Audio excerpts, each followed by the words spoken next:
భారతదేశానికి సంబంధించి మొట్టమొదటి కోరల్ రీఫ్ రీసెర్చ్ సెంటర్ అనేది అండమాన్ నికోబార్ దీవుల్లో స్టార్ట్ చేయబోతున్నారు.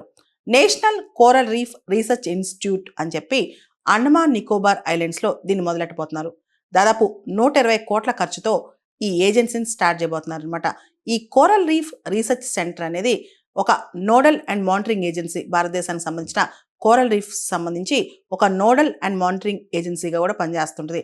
Ministry of environment, forest and climate change వాళ్ళు దీన్ని సెట్ చేయబోతున్నారు. సౌత్ అండమాన్లో, ముఖ్యంగా సౌత్ అండమాన్లో చిడియటప్పు అనే ప్రాంతంలో దీన్ని ఏర్పరచబోతున్నారు. కోరల్ రీఫ్ రీసెర్చ్లో భాగంగా కోరల్ రీఫ్స్ని ఎలా కాపాడాలి, అదేవిధంగా కోరల్ రీఫ్స్ని భవిష్యత్తులో అంతరించిపోకుండా ఏ విధమైన చర్యలు తీసుకోవాలి అనే దాని మీద కూడా వర్క్ చేస్తున్నారనమాట. దీనికి జియోలాజికల్ సర్వే ఆఫ్ ఇండియా, ఎవరైతే అండమాన్ నికోబార్ రీజనల్ సెంటర్ ఉందో వాళ్ళు కూడా సపోర్ట్ చేస్తున్నారు. ప్రధానంగా కోరల్ రీఫ్స్ పగడపు దీవులు లేదా పగడపు దిబ్బలు అనేవి సముద్రం పర్యావరణ వ్యవస్థలో కీలక పాత్ర పోషిస్తాయి.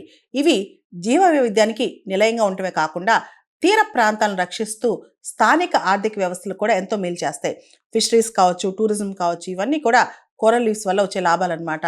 ముఖ్యంగా కోస్టల్ ప్రొటెక్షన్, తీర ప్రాంతాలు ఎరోడ్ కాకుండా, ముఖ్యంగా ఉష్ణమండల తుఫాన్లు కావచ్చు, అలల ప్రభావం మరియు సముద్రపు కోత నుంచి తీర ప్రాంతాలను కోరల్ రీఫ్స్ రక్షిస్తాయన్నమాట. దాంతోపాటు కోరల్ రీఫ్స్ అనేవి జీవ వైవిధ్యానికి నిలయంగా ఉంటాయన్నమాట. ముఖ్యంగా వాటిని rain forest of the sea అంటారు. అక్కడ అన్ని కోరల్ రీఫ్స్ ఉన్న ప్రాంతాల్లో ఫిషరీస్ కావచ్చు లేదా ఇతర జీవులు ఇవన్నీ కూడా అక్కడ ఆవాసాలు ఏర్పరచుకుంటాయి అన్నమాట. కోరల్ రీఫ్స్ అనేవి ప్రపంచవ్యాప్తంగా తీర ప్రాంతాల్లో నివసించే దాదాపు 500 మిలియన్ల పైగా ప్రజలకు ఇవి ఆహారం సపోర్ట్ చేస్తాయి అన్నమాట. కోరల్ రీఫ్స్ లో ఫుడ్ సోర్స్ కూడా చాలా ఉంటుంది. ముఖ్యంగా వాణిజ్యపరంగా చేపలు పట్టే పరిశ్రమకు కోరల్ రీఫ్స్ అనేవి చాలా ఇంపార్టెంట్ అన్నమాట. అండ్ కోరల్ రీఫ్స్ లో ఎకనామిక్ బెనిఫిట్స్, టూరిజం కూడా చాలా ఉంటుంది. ముఖ్యంగా పగడపు దీవులు లేదా పగడపు దిబ్బలు ఉన్న ప్రాంతాల్లో పర్యాటక రంగం, స్కూబా డైవింగ్ కావచ్చు, వాటర్ స్పోర్ట్స్ కావచ్చు, ఇవన్నీ చాలా ఫేమస్ అన్నమాట.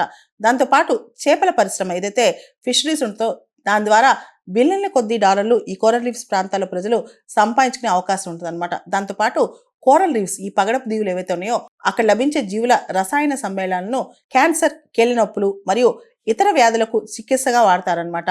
సో కోరల్ రీఫ్ సంబంధించిన రీసెర్చ్ చేయడానికి, వాటికి సంబంధించి ఎలా పరిరక్షించాలి, ఎలా మేనేజ్ చేయాలనే దాని మీద భారతదేశం మొట్టమొదటి కోరల్ రీఫ్ రీసెర్చ్ సెంటర్ని అండమాన్లో స్టార్ట్ చేస్తుంది.